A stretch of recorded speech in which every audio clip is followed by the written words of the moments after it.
President Joan, fellow Rotarians and guests. It's really my pleasure today to introduce Dan Walters. He's written over 9,000 columns about California and its politics, and his column has appeared in many California newspapers. He now writes for Cal Matters, which if you haven't subscribed to it, you really should, because it really tells you what's going on in California these days. He's also written books about California and its politics, and has had his work published in a large number of national publications, including the Wall Street Journal, and has been a frequent guest on national television news shows. Now, originally, every year we have him come in and sort of dissect the election, the California election for us. But this year, a few months ago, I was listening to a presentation he did on California in crisis, and I thought, wow, that is really, that I think would be of real interest to our members. And I think we're all burned out on election stuff. So I thought, well, all right, maybe he would be willing to do that. And he agreed. And so with that, I give you Dan Walters. Thank you very much. By the way, I want to say that around my house, Veterans Day has a special meaning because my wife is a retired Air Force lieutenant colonel who spent 20 years in the Air Force. So she gets all jazzed up about Veterans Day. And in fact, she's making plans for us to go out to a community outside of Sacramento, which seems to be having the only Veterans Day celebration in the whole Sacramento area tomorrow. So anyway, that's that. Yes, we had an election. Yes, it was an interesting election. But it wasn't one that has a tremendous import in California. Everybody knew that Joe Biden would win California, which he did by almost a 2-to-1 margin over Donald Trump. There were a couple of little surprises in some of the races. Republicans looks like they're going to pick up a couple of congressional seats after losing 7 last 2 years ago. But the real interest has been in the ballot measures, and if there's some meaning to be in the election, it's to be found in several of the 12 ballot measures that were decided on last Tuesday. Essentially, to wrap those up really quickly, even though California voted overwhelmingly for Joe Biden, and even though California is a blue state by any definition, those on the left side of the political ledger in California didn't do very well in those ballot measures. Basically, there's a kind of a conservative streak in Californians, and it kind of showed through in, for example, defeating what would have been the largest tax increase in California history in Proposition 15, of rejecting a measure placed on the ballot by the legislature that reinstated affirmative action, in voting with business on several measures, most prominently on Proposition 22, sponsored by Uber and Lyft, to kind of carve out their workers from a new state law that tightens down who can be an independent contractor. Most expensive ballot measure, by the way, in California history. The Uber, Lyft, and its other companies spent about $200 million to persuade Californians to vote for that measure. And we'll be checking the ramifications of that, and the long-term ramifications of that, such as, well, does the defeat of Proposition 15, the property tax measure, kind of cooled the idea in Sacramento of trying to raise taxes some more? We'll find out. There are other tax increases kicking around, either in the legislature or perhaps for the ballot. And I think there's going to be a reassessment of the chances of passing big tax increases in California in the future. So that's the election, more or less, and I can be happy to respond to questions about it. But the main thing to remember about this year's elections, I think, is that it didn't really resolve any of the pretty pressing California issues that predate the current crisis of pandemic and recession, that have been there for year after year after year, and have kind of defied any attempts to resolve. And probably the two or three most prominent one of those is, first of all, housing. The election didn't affect housing really, other than it killed one rent control measure. So maybe it might help if that danger of rent control isn't over the head. Maybe it'll encourage some more investment in rental housing. But housing continues to be a major issue in California. And we're seeing that in the midst of pandemic. We're having a boom in housing sales, which seems strange in a way, but it reflects the fact that there are low interest rates and reflects the fact that there is a pent up strong demand for housing in California that hasn't been met recently. How big? Well, this is the way it works out. These are the numbers of housing in California. We have in the past, 15, 16, 17 years ago, built as many as 200,000 housing units a year. And then during the last big recession, there was the worst recession since the Great Depression until this recession came along, and now it's the worst recession since the Great Depression. But in that last recession that started in the middle of the last decade, housing construction dropped to as low as 30,000 units a year. And it's never really caught up from that. We've kind of struggled to get up to about 100,000 units a year, maybe a little bit more. But in net terms, because in addition to the new housing that you build, you have to subtract the old housing that goes away. The housing that's lost to fires, and we've seen a lot of that. The housing that's lost to old age or being demolished for some other purpose, the land for some other purpose. So we've never even gotten back up to about 100,000 units net a year. The state says we should be building about 180,000 units a year to meet current demand and also catch up on the backlog. But we haven't done that yet. We're a long ways from that. And as every year that goes by that we don't do that, then the gap between demand and supply grows wider. It's a very, very thorny issue. The biggest need in housing is for moderate income to low income, probably rental housing.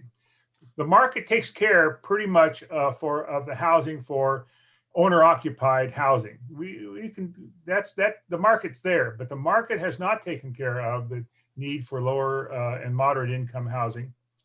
And it's a huge thing. It costs, and this is an astounding number, but it's a verified number, let me say. It costs somewhere in the neighborhood of average about $400,000 to build one unit of so-called affordable housing. So that's the low end of the market. It still costs about $400,000 if it's done with governmental funds and tax credits and all the ways they do this sort of thing, about $400,000. And in some coastal areas of California, it goes up to as much as, believe it or not, $1 million a unit to build affordable housing.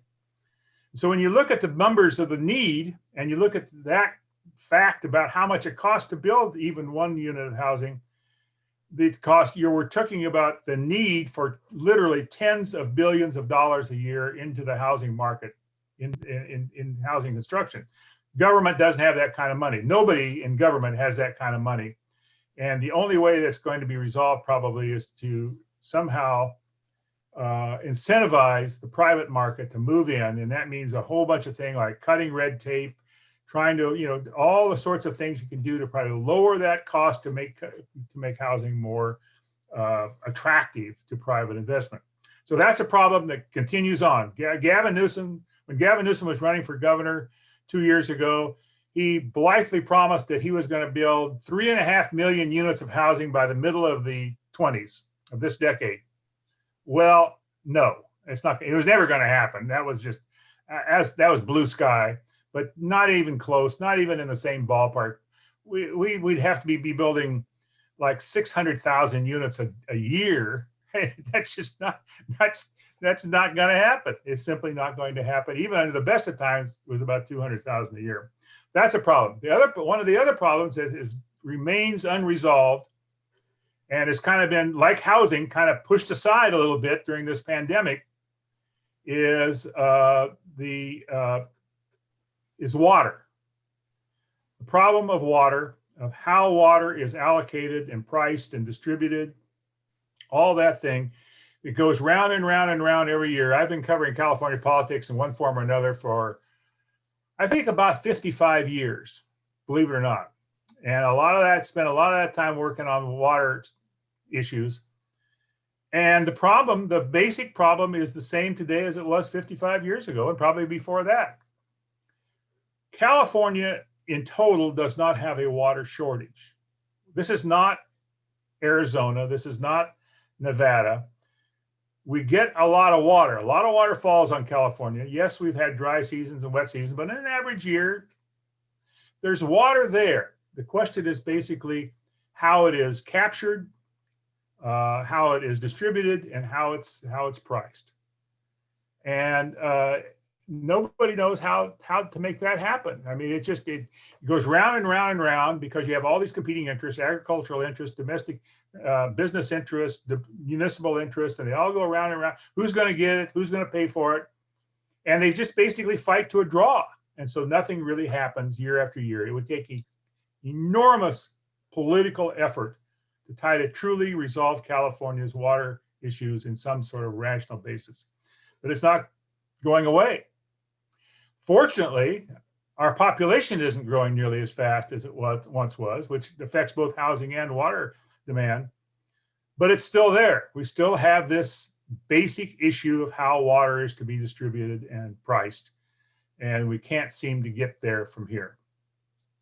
The third big issue that's also kind of been set aside during this crisis is homelessness, which is obviously tied to the housing shortage, but it's a bigger, more complicated issue than simply a lack of housing, because people are on the streets, and there are at least 150,000 of them in California, have all sorts of problems in terms of drug addiction, mental illness, alcoholism. There's a social and medical component to the homelessness problem. And so the issue goes round and round. Do you do housing first and take care of those other problems later? Do you take care of the problems first, housing later? It goes round and round and round. And people apply Band-Aids to it by building a few units here or turning a motel into temporary housing or whatnot, but it doesn't really resolve the issue. Another issue like water and like housing that seems to be intractable and that periodically politicians promise to solve, but nobody's been able to hit it yet. And then there are problems that are issues that are very important, but don't really have the sort of public awareness that housing and water and homelessness do. It's not kind of right there in front of your face. And I would say those are intertwined issues of educational and economic disparity. One thing this pandemic has done, both the medical part of the pandemic and the economic part of the pandemic, is that it has widened the gap in California between those who are doing well and those who aren't doing well.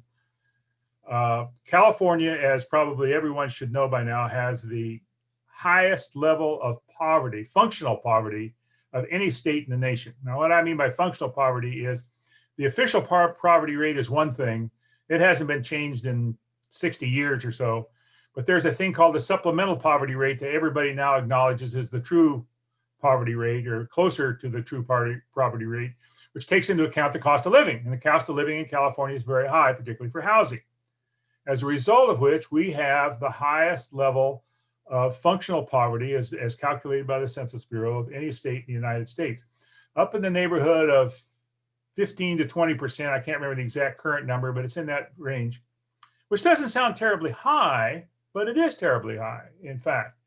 And the Public Policy Institute of California has using the same methodology as the Census Bureau, has calculated poverty rates for California and individual counties. And they also calculate that about another 17% or so of Californians, and this is before the pandemic, by the way, are near poverty. In other words, you're just like one paycheck away from being poverty stricken. So you really put all that together, you're talking about probably a third of California's population, maybe as many as 13, 14 million people are in fact in great economic distress. The pandemic and the recession has made it worse by far, because people at the lower economic rungs on the ladder are the ones most affected by the slowdown. They're the people who've lost their jobs in restaurants, in hotels, in other small businesses. People in blue or white collar jobs are able to do them at home. They have not, I say we have not suffered nearly to the extent that people who work in small businesses and service industries, particularly in the hotel, restaurant, travel, those fields, terrible devastation in terms of unemployment.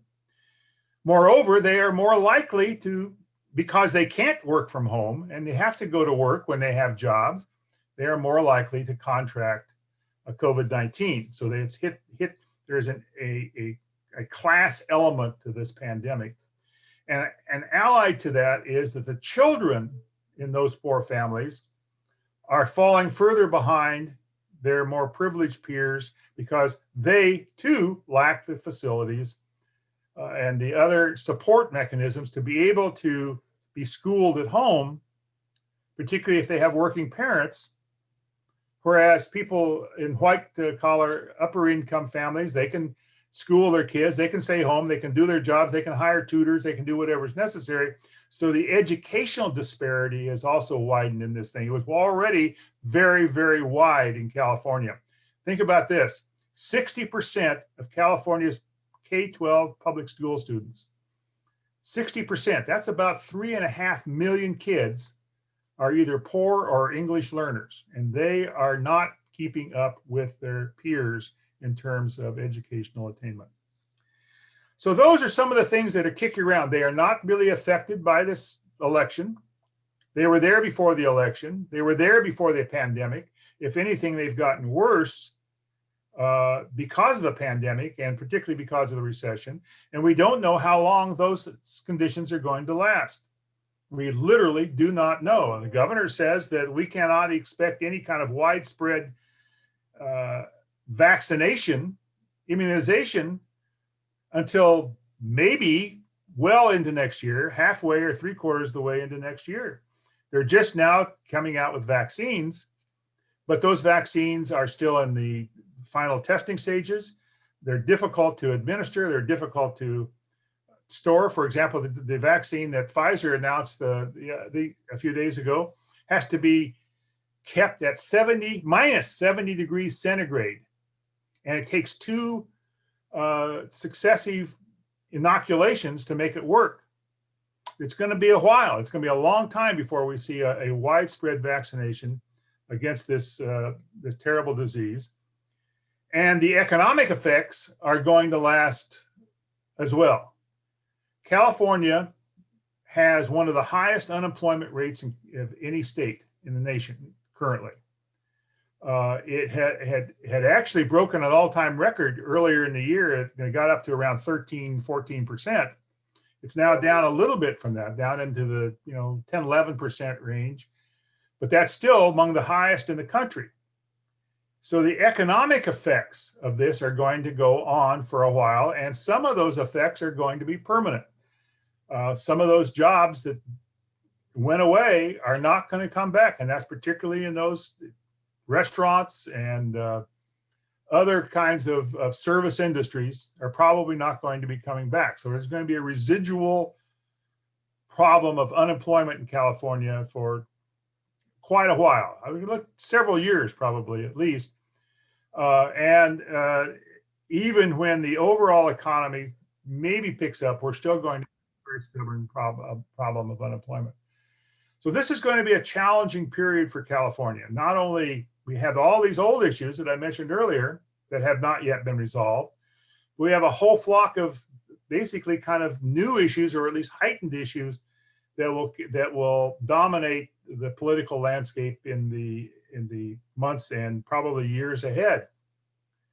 And I guess the most pessimistic view would be that California kind of reached its peak.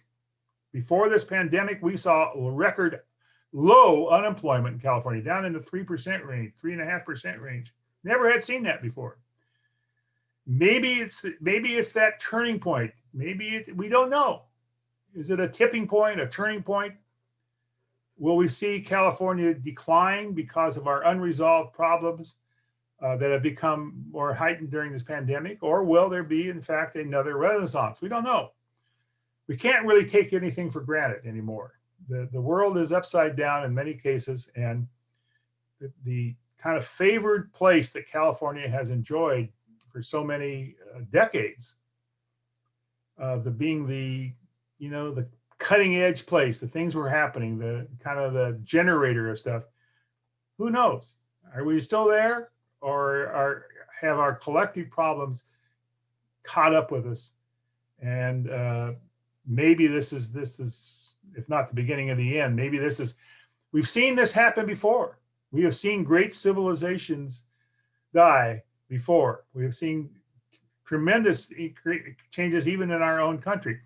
And I leave you with this, that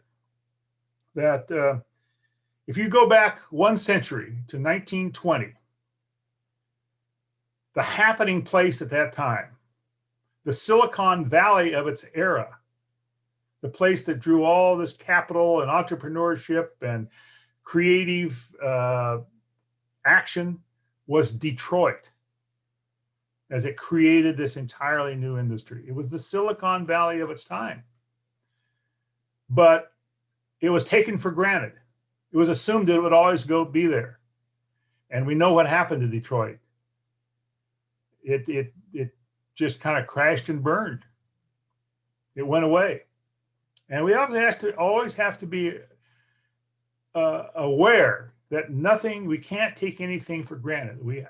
To maintain prosperity and economic prosperity and economic equity and more opportunity for people to get ahead, it has to be nurtured. It just doesn't happen by accident.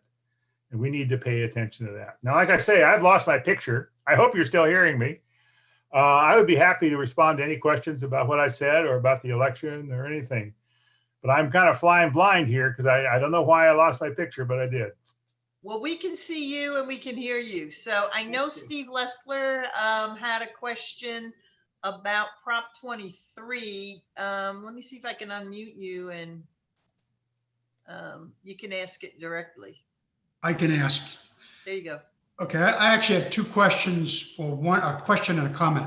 But the first, Dan, is Prop 23. No matter how many times I read it, I couldn't understand or figure out why it was there. Well, let me pull up my little cheat sheet here, and maybe I can explain it. Give me a moment.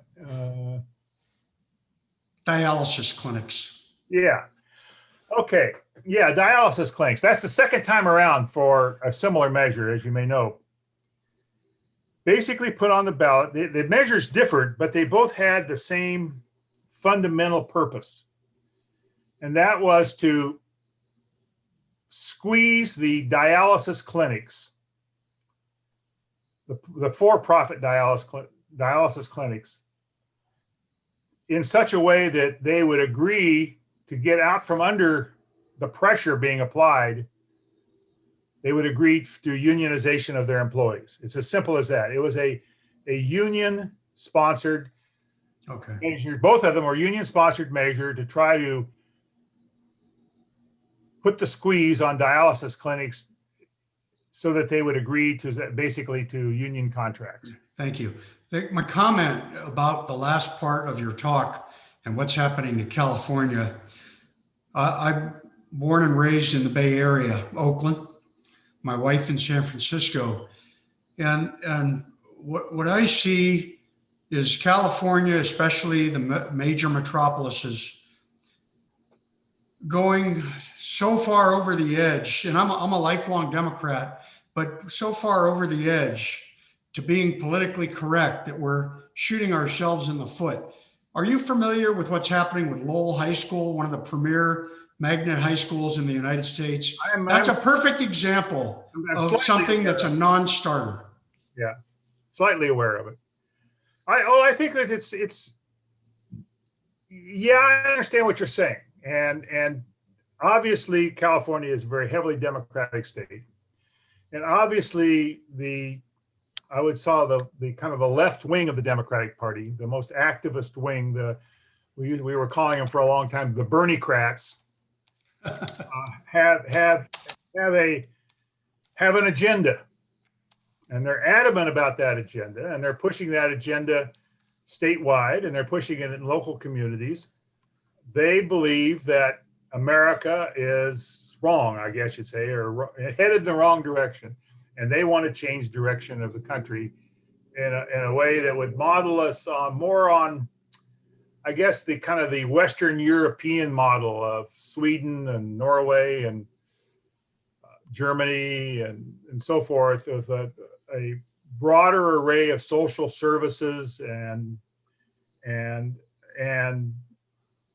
also higher taxes to pay for them, more labor unions, a whole bunch of, they have a big long agenda, much more strict environmental rules and things like that. And they're pushing it. In fact, during the presidential campaign, California was kind of an issue in that what the Democrats were saying is, we want the country to be more like California. And what the people in California are saying, or some of them, the left wing, are saying, we want California to go further left and be more like Sweden or Denmark or Holland or something like that. And in certain communities like San Francisco, that philosophy holds. It's kind of amazing when you would think that in San Francisco, Nancy Pelosi is considered to be too conservative, too close to corporate issues, and not militant enough, and not left-wing enough. And so there's this kind of progression of, will a nation become more like California, and will California become more like Sweden? And this is what's going on, pushing these agendas. You see it in the legislature all the time. The Democratic legislature is somewhat to the left of basically Democratic voters in California, as witnessed by the fact of how those ballot measures fared in the election. There were a lot of people, millions of California Democrats voted for Joe Biden and voted against their own party's position on these ballot measures. So that's the tension that goes back and forth. And will this election then encourage the push to go to the left, or will it be said that that's impossible? Look at those ballot measures. The voters aren't really ready to go there. And that's kind of what's going on. Yes, Dan, I have a question. First of all, though, I want to thank you so much for joining us today. As every year when you come, it's the best attended meeting of the entire year. Well, that's good. Oh, I guess. We always enjoy and appreciate you taking your time to come visit with us. The affordable housing issue that you brought up, if I see that correctly, isn't one of the major challenges there is if that's what those housing units are costing, and you also have rent control, how can a developer or a builder get the rents that they need to be able to build those units? Well, they don't have rent control now, to the degree that some people would like to have it.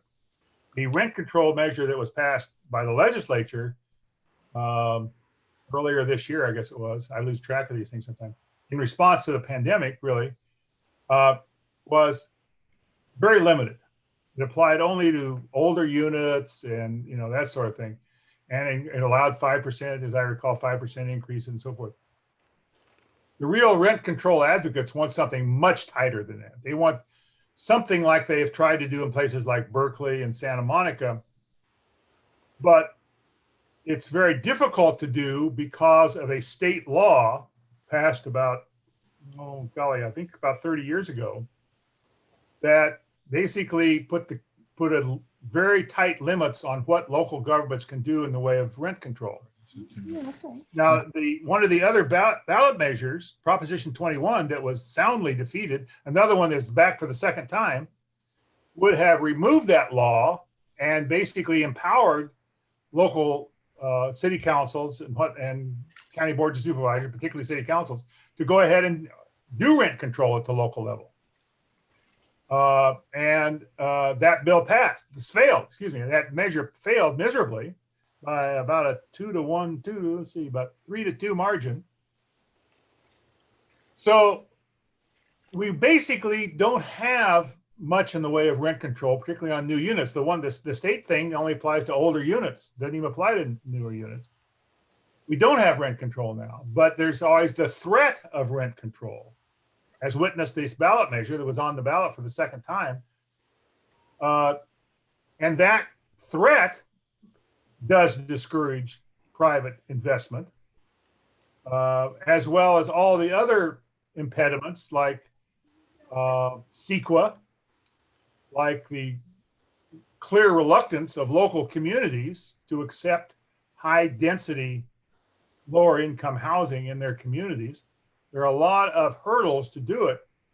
And until those hurdles are modified or go away, we're going to continue to see low levels of construction of new housing for in the greatest need. We're going to continue to see single family housing, probably enough.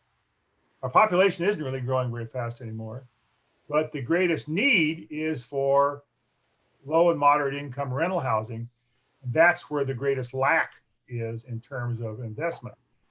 And it would take a lot of guts for the legislature and the governor to say, you take on environmentalists, labor unions, and local governments to overcome these hurdles and actually open the door to the kind of investment that would be needed to fill the need. When you start multiplying $400,000 or $500,000 by the demand, the need, you're into tens of billions of dollars needed every single year, and it's just not there. Thanks again, Dan, for being with us today. We really appreciate it. Hypothetically speaking, would you ever see the U.S. getting rid of the Electoral College for presidential vote and just going straight popular vote throughout the whole U.S.? No, it would take a constitutional amendment, and the states that would lose clout in that would never ratify that change. The left wing of the Democratic Party wants to make that change. They also want to eliminate having every state have 2 senators. They want to do it more by population. There was a lot of things. They would also like to have a bigger Supreme Court. There's a lot of structural changes that the Bernie-crats, for lack of a better phrase, would like to do. And one of them certainly is the Electoral College. I'm always amused by that issue. By the way, there are 2 states that award their electoral votes by congressional district rather than by Nebraska and Maine. Nebraska and Maine, yeah. And I hear the Democrats rail about how unfair it is that we have electoral votes. I tell them, well, you could make it fairer in California if you want to. You could do like Nebraska and Maine do and award electoral votes by congressional districts. So no winner take all. Oh, no, we can't do that. No, absolutely not. So you have to always take these things that people issue great moral authority. Oh, the Electoral College is undemocratic, or this is undemocratic, or that's undemocratic. You got to change the rules. Well, I've been around politics for a long time, and I'll tell you one thing I've learned absolutely for certain. People who want to change the rules of politics always want to change them in the way that make it easier for them to win and harder for them to lose. There's no moral authority for changing the rules of politics. It's like the game of football. If you control the rules, you control the outcome. And the rules dictate. If you make it harder to tackle the quarterback, then the quarterback's going to score more points for you. So you always have to be leery of this. We need to change the rules because the current rules are undemocratic. Well, what do you want to change to? Well, this. Well, isn't that undemocratic? Yes, but so you have to be very leery of that. No, the answer to your short question is I don't think there's going to be a change in the electoral vote system because it was designed in part much like the idea of having 2 senators from every state. And by the way, remember, originally senators were elected by state legislatures, not by popular vote. They were designed to have some checks and balances so that the big states couldn't dominate the little states. You know, there's a kind of, it was a bargain, basically. And that bargain still kind of exists. And I don't think you're going to see any changes in the electoral vote system simply because it would take a constitutional amendment, and the smaller states who now have some clout that they otherwise wouldn't have would never stand for it. Jerry's next. Do you Dan, again, thank you. When your analysis of California and the liberal conservative nature, how does economic activity, employment, et cetera, that whole nature of economic activity factor in to that analysis? Factors in a great deal. Over the time of the last 60 or so years, not only have the politics of California changed, it has the cultural ambiance of California changed, but its economy has changed, and they are all intertwined with one another. And I mentioned one aspect of that was a decline of the aerospace industry in Southern California after the end of the Cold War in the 1990s. It completely changed the cultural and eventually the political nature of that region by having all of these aerospace workers depart. Those aerospace workers were registered Democrats who always voted Republican, for the most part anyway. They were the so-called Reagan Democrats. And they had a great deal to say, a great deal of influence on the political ambiance of Southern California. And when they left and were replaced by recent immigrants, it changed the whole the economic of that area changed, the culture of that area changed, and the politics of that area changed. By the same token, you see the influence over time. I mean, let me back up. Over time, what's happened in California's economy is that we were a resource economy for the first century of our existence, roughly from 1850 to 1950. Although during World War II, let's say the first 90 years, because during World War II, we started building up this industrial plant, steel mills, auto factories, petrochemical. We had a tremendous industrial sector in the years following World War II, but it only lasted about 20 years, about 30 years, I should say. By the mid 70s, the industrial sector was declining, and we saw the conversion of California's economy from had been a resource economy, then into industrial economy, and then starting in the late 1970s into a post-industrial economy rooted in technology, services, and mostly technology and services. So there were still elements of the resource economy and the agricultural economy. There were still elements of the industrial economy here and there, but basically the whole nature of California's economy shifted over to these other post-industrial forms. And that then created a different labor market. The new economy, the post-industrial economy, had a great need for people with high levels of education and technical expertise, and rewarded those people. And you see the fruits of that in the Silicon Valley.